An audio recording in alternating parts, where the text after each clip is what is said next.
Welcome to Spotlight Sessions, where we shine What's a light your on story? incredible impact. What does accessibility mean to you? What's your mission?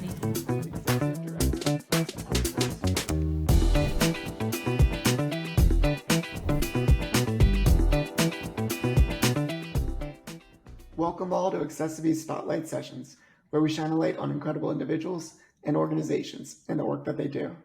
I'm your host, Josh Basil. I'm a C4-5 quadriplegic paralyzed below my shoulders and a power wheelchair user. I'm the Community Relations Manager at accessiBe and a passionate disability rights advocate and trial attorney focused on breaking down barriers to access and inclusion for people with disabilities. Today on accessiBe's Spotlight Sessions, we are joined by Ross Lilley, the Executive Director of Access Sport America. Welcome, Ross. Hi, I had no idea I was incredible. This is great. You are incredible, and let's tell the world how you're incredible. Tell us a little bit more about yourself. So I'm the executive director and founder of Access Sport America, and if I could show you my baby pictures and tell you a little how I got here, that'd be great. Yes.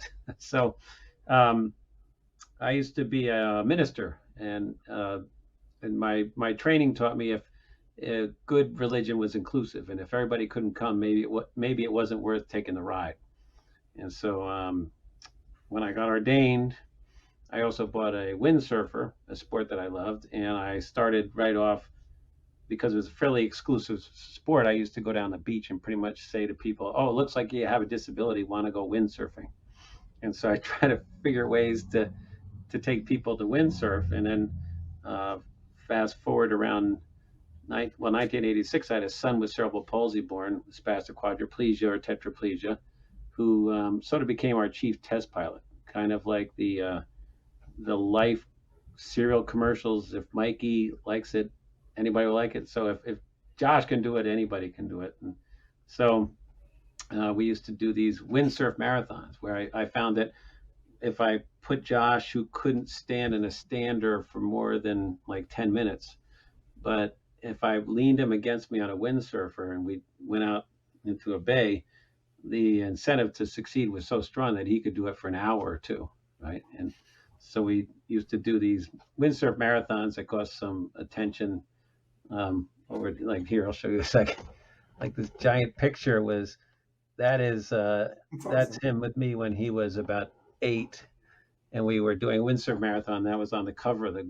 Then one of our marathons made it onto there was a picture of that painting that was made after, excuse me, that we were on the cover of the Boston Globe, and then we were on Good Morning America. And so where I used to use very raw old equipment, we started getting sponsorships, and we became like some windsurf company's slowest team riders and things like that.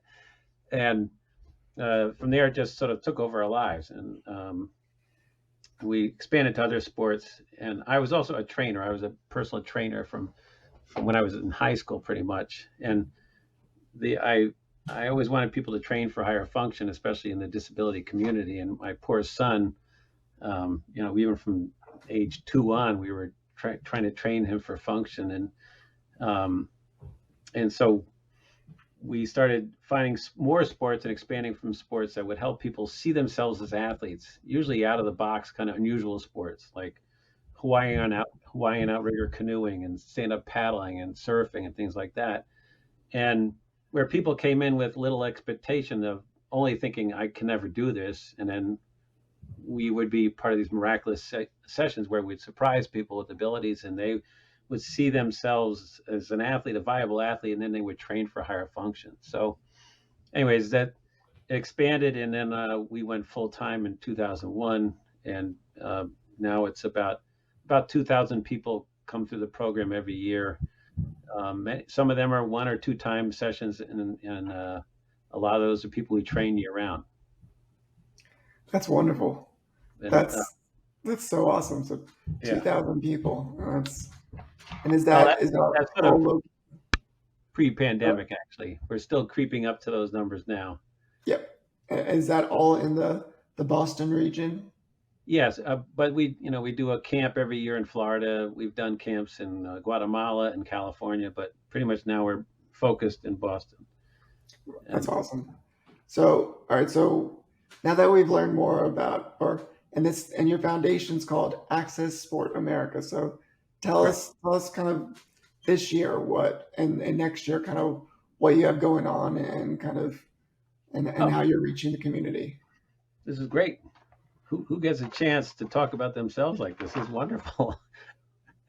Um, we this summer is we're just winding down now. We're taking our boats off the water the end of September here, but this summer we had 4 sites in the Boston area. One was a camp of middle school age people where we're integrating some kids with disabilities into it. About 400 kids a session go there, about 800 over the summer, 900.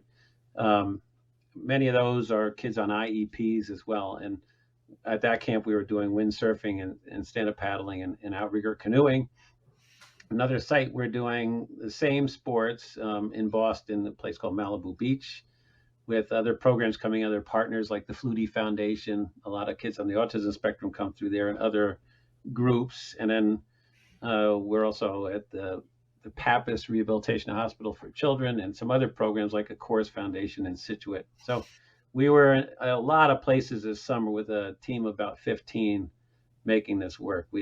And then in the fall, starting now, we're in some Boston public schools. So we go where we think that the services our services are most needed, and especially where there's an economic challenge. And so we have programs in Boston public high schools, and we like that because we can see kids for longer, from almost 12 to age 22, and we build a culture of compliance. And we have a innovative program where we train people using sport as an incentive to get 20 minutes plus of elevated heart rates in a workout session. And our goal is to get those kids to understand what it is to work out with a safely elevated heart rate. So when they get to age 22 and other programs and they throw them in a gym, they don't just go curls with 5-pound weights.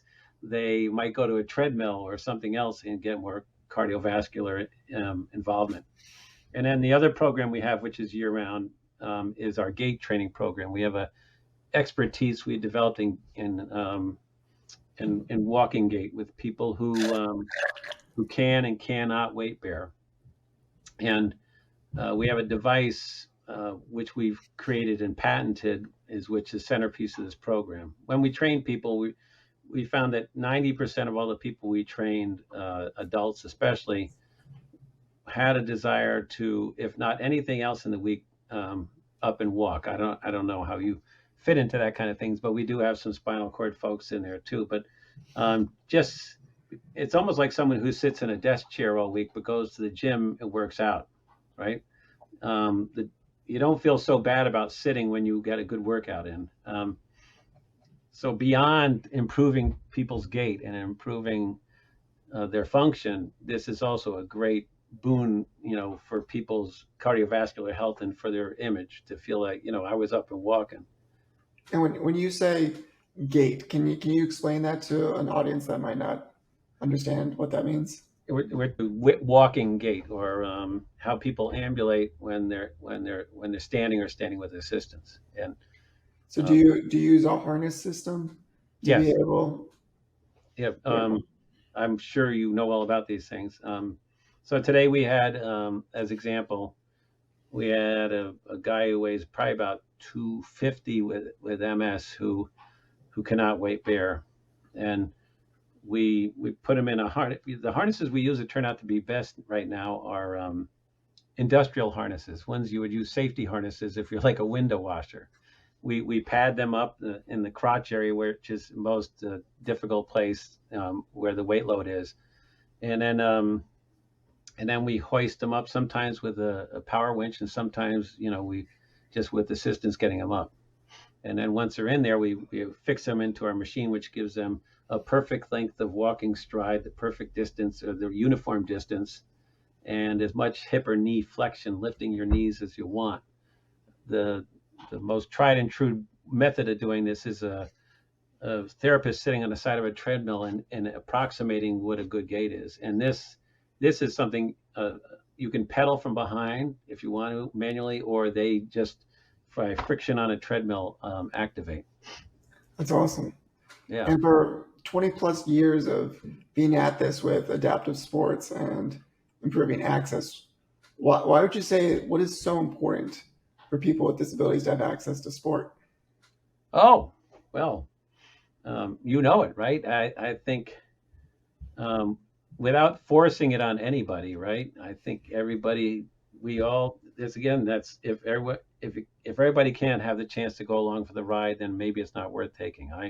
I don't feel, I don't feel good doing a sport unless I know I've done my best to make it accessible to everybody else. I don't, I'm not sure where that comes from, but it's not necessarily a guilt, I think, but it's a drive that I have, and I don't think I'll ever retire from. And bringing, like, have you found a lot of the participants and athletes that have come out? It's just, do they get like a renewal of like competitive nature? Do they get a renewal of like Yeah, pushing the boundaries? yeah, yeah.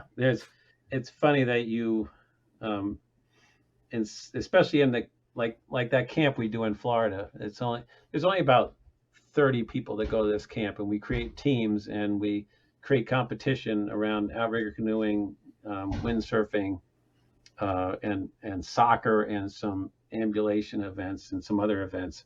And by the second day, you would think you, you would think it's the Super Bowl. It's really intense, and that's wonderful. The worst thing it could be is doing one of these camps where people don't feel they don't feel that drive that if they're kind of right, that caring we really thrive on. And so that's there every week, whatever we do, whether we're doing tennis or we're trying to drive people. Mostly we love it when people compete with themselves, right? And at times we love it when people come in and get a little pissed off that they're not doing what they did in the last session.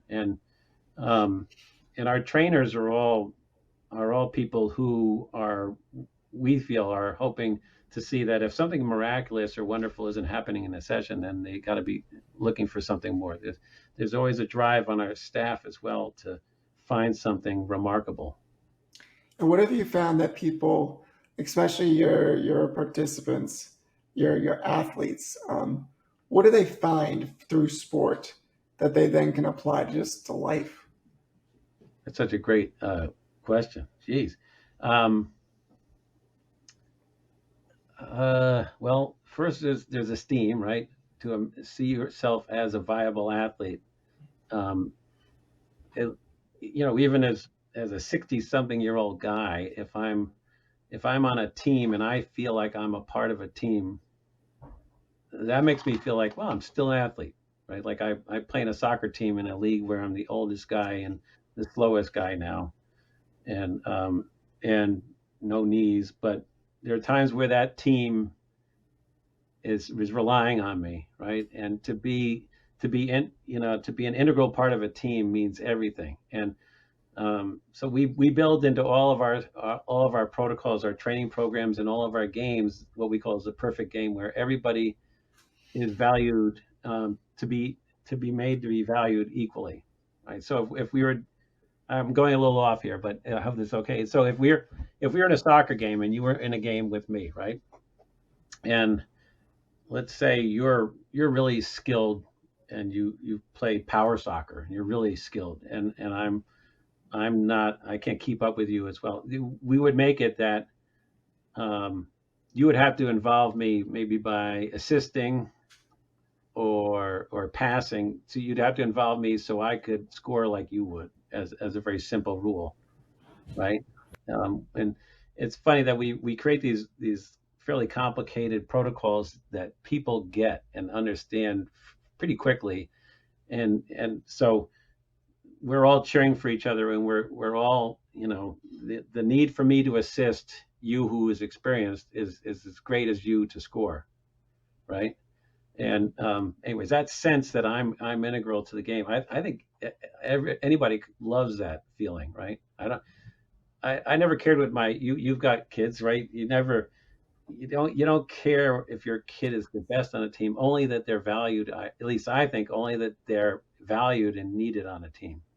And they find that value, like being a part of that team, like they're contributing, Yeah. and they feel like they're a part of something bigger than themselves, which then bringing into the outside world, whether it's the working world, the community, school, it's just instead of being an outlier, you're working together with everyone else. Oh, exactly. And that's all. And it definitely, there's no doubt, boosting of confidence, defining value within yourself is one of the biggest confidence boosters you could ever give to somebody. And I would like, so from a volunteer standpoint, it sounds like to be able to put on 2,000 sport, adventures and programs for a year, like gotta have volunteers. So how do volunteers sign up? How do they get involved? Remarkably enough, we don't use that many volunteers.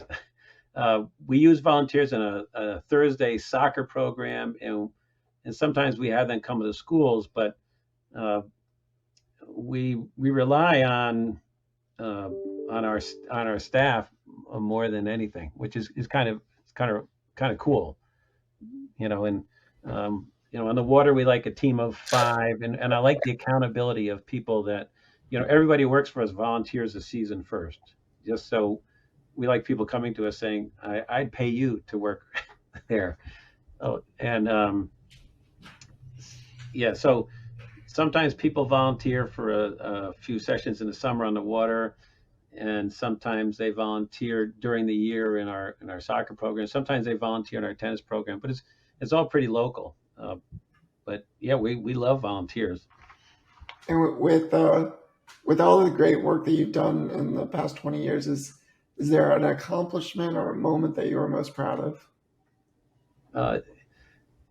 Yeah, there's a few, and a good minister, I think the robe you wear is supposed to, any good rabbi, people of leadership in churches or whatever they are, the robe you wear takes you out of it and let something greater than you come through. It's not about you, but what can come through you.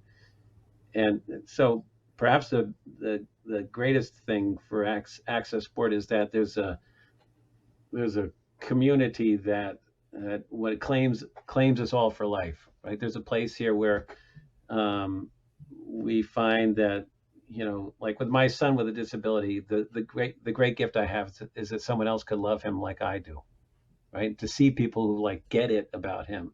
And I think what I love is that there's a culture in this that is beyond me, that Access Sport has taken on its own, which welcomes people and accepts them and loves them for who they are in a way and gets it about people. And it's not my doing that it's going. I think I'm most pleased about that. As far as a feat would go, it would be that painting there. The greatest athletic feat of my life and of my son's, I think, would be this windsurf marathon we did. We went 10 miles. We were a mile out in Cape Cod Bay and back when he was, 7 or 8 years old, 1994. That was unbelievable. That's amazing. Yeah. So 10 miles out on the water. How long does it take to go 10 miles? Well, so we went. That took us 3 hours, and it was a really windy day, and we had about 2 to 3 foot swells, which don't seem like much, but at one point we're about a mile out, and the sail dislodged itself from the board, and so I have the sail in one hand, the board in one hand, and my son in the other. And we're floating around, and I'm like trying not to panic. I mean, he has a life jacket on and all that, we do, and he's just laughing, which really was amazing. Helped me settle me, and we figured out how to get the board on and get him back and sail back in. But it was quite a day. It's a very calm, collective, energetic team member that has great value, because you probably couldn't have done it without him right there in that moment. Right. Or I could have been just really pissed off and said, "Oh my gosh, knock it off. Yeah, But he was great. He was great. that's awesome. And being able to, be so involved in sport. And I would just love to know if you had like one message for the business community about why people with disabilities should be catered to. What would that message be? Oh, in the bit like a for-profit sector. Yep. Oh my. And are we talking about the lack of jobs for people in the disability community? It could be lack of jobs. It could be making sure that their products and services are accessible. What message would you want to say to the business community to cater to people with disabilities? It's hard not to sound almost condescending or whatever, but I would say the best people and my best friends are in this community, right? And the greatest people I know are in this community, and I don't think about disabilities, but I know a bunch of people in the community that are out of work and almost because of disability, um, have a take on life and an understanding of the human condition and other people that I think could really benefit any kind of environment, and especially a work environment of sure, right? The best colleagues are people who can relate to others and care for that. But then again, that may be a little stereotypical, and there's it like there's all those movies like Murder Ball that the importance was to know that there's people who are jerks out there, and if you have a disability, you're allowed to be a jerk. So maybe my message doesn't work so well. No, it works great because we're all people. There's many people that make up communities and that make up the U.S. population. The disability community is a huge chunk of them. Like one fourth of the U.S. population are adults are considered to be living with a disability, and 1/7 have a mobility disability. Yeah. So there's millions upon millions of people that are part of this world and need to be included in the world. And you can get beautiful friendships, like you said. Some of those people you know. Yeah, I think when I was a minister, I'd see people, and once people came into my office and talked to me about their lives, you had to love them, right? And it's like somebody before you say, "What a jerk!" They come in your life, you get an understanding of depth, you understand, and the same with this community. Every athlete, I mean, it takes a lot to say you love someone. That's work, right? But I can definitely feel a love for everybody in this community because we get to know people on such a deep level through these sports and training. It's much more than sport, right? And so. And love is never a bad thing. That's more love in this world would unite us a lot more. So, but just Ross, thank you so much for sharing your journey, the incredible work that you're doing, and for being a part of this podcast today. Well, thank you. I got another 24 minutes of stuff. Love it. And to all of our guests, thank you so much for staying to the end of the show. We'll be back here next time, but thank you again as always. All right, take care, everyone.